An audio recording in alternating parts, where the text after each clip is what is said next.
नमस्कार, आप देख रहे हैं न्यूज पीआर। रिया सिन्हा आपके साथ है।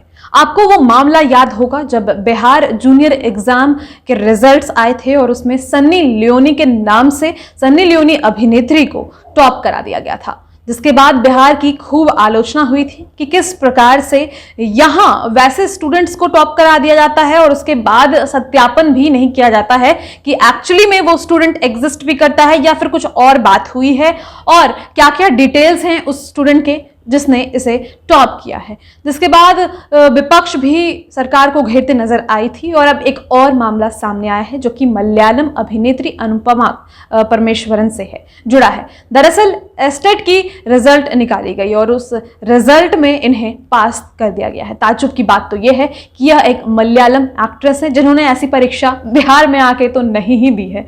तो इसके बाद विपक्ष अब जो है उन पर हमलावर हुआ है सरकार पर, और पहले ऋतु जायसवाल ने और फिर तेजस्वी यादव ने इसको लेकर कुछ ट्वीट किया है और कुछ बातें कही हैं। सबसे पहले हम आपको ऋतु जायसवाल का वो ट्वीट और साथ ही साथ वो वीडियो दिखाते हैं जिसमें पता चल रहा है कि कैसे एक मलयालम एक्ट्रेस को एस्टेट परीक्षा में पास कर दिया गया।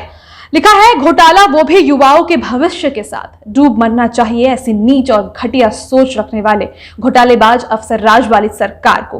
प्राचीन नालंदा विश्वविद्यालय में शिक्षा ग्रहण करने देश विदेश से लोग आते थे और अब बिहार में नौकरी पाने के लिस्ट में आ गई है नामचीन मलयालम अभिनेत्री अनुपमा। फिर इसी बात को तेजस्वी यादव ने रीट्वीट करते हुए लिखा है, सन्नी लियोनी को बिहार की जूनियर इंजीनियर परीक्षा में टॉप कराने के बाद अब मलयालम अभिनेत्री अनुपमा परमेश्वरन को एस्टेट परीक्षा पास करवा दी गई है। नीतीश जी हर परीक्षा बहाली में धांधली करा करोड़ों युवाओं का जीवन बर्बाद कर रहे हैं। एक बहाली पूरा करने में 1 दशक लगाते हैं, वह भी धांधली के साथ। तो ऋतु जायसवाल, तेजस्वी यादव दोनों ने ही ट्वीट किया है। पहले ऋतु जायसवाल ने कहा है कि किस तरीके की नीच सोच वाली सरकार है और कैसे घोटाले कर रहे हैं वो, कि अब लिस्ट में मलयालम अभिनेत्री अनुपमा को भी शामिल कर दिया है, वो भी एस्टेट जैसी परीक्षा में पास करने के बाद।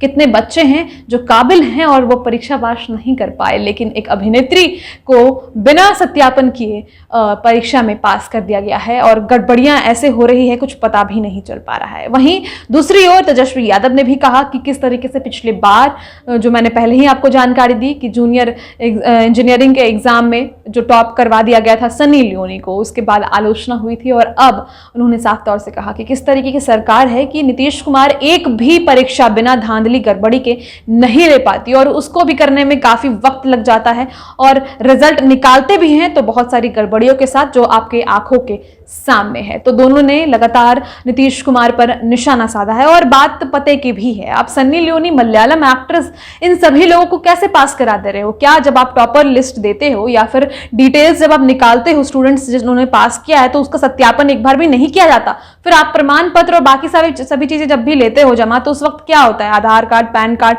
या सभी चीजें जब आप फॉर्म भरवाते टाइम लेते हो या फिर एग्जाम लेते टाइम लेते हो, उसके बाद रिजल्ट निकालते हो, तो इतने दिनों में क्या सत्यापन नहीं की जाती? एक तो आप जब भी रिजल्ट निकालते हो तो उसमें बहुत दिनों का वक्त लगता है और उस वक्त के बाद भी जब गड़बड़ियां होंगी तो फिर बच्चों को भरोसा क्या होगा? क्या उन्हें नहीं लगेगा कि उनके भविष्य के साथ बिहार में खिलवाड़ हो रहा है और फिर वो बिहार में क्यों रहेंगे?